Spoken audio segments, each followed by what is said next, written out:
So, sum of cubes of even numbers of even n odd numbers. So, kung kanina add, ngayon naman even. So, even, kinuha natin number 20.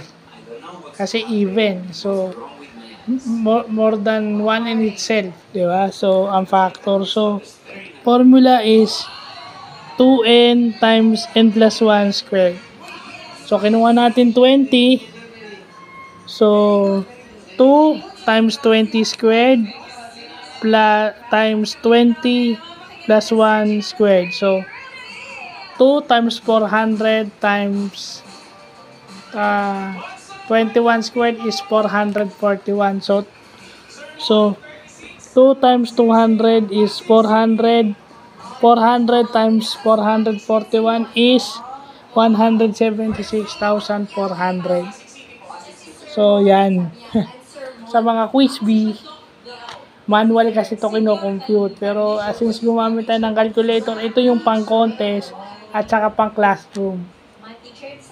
So, ito yung usually dinidiscuss after ng set at saka matrices.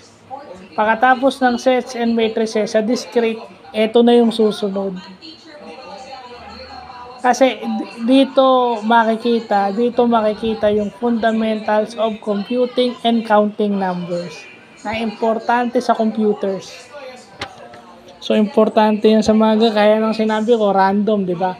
Kung makikita natin yung formula ng random numbers, sasama natin yan. Kasama sa learning natin yan. So, yun lang po.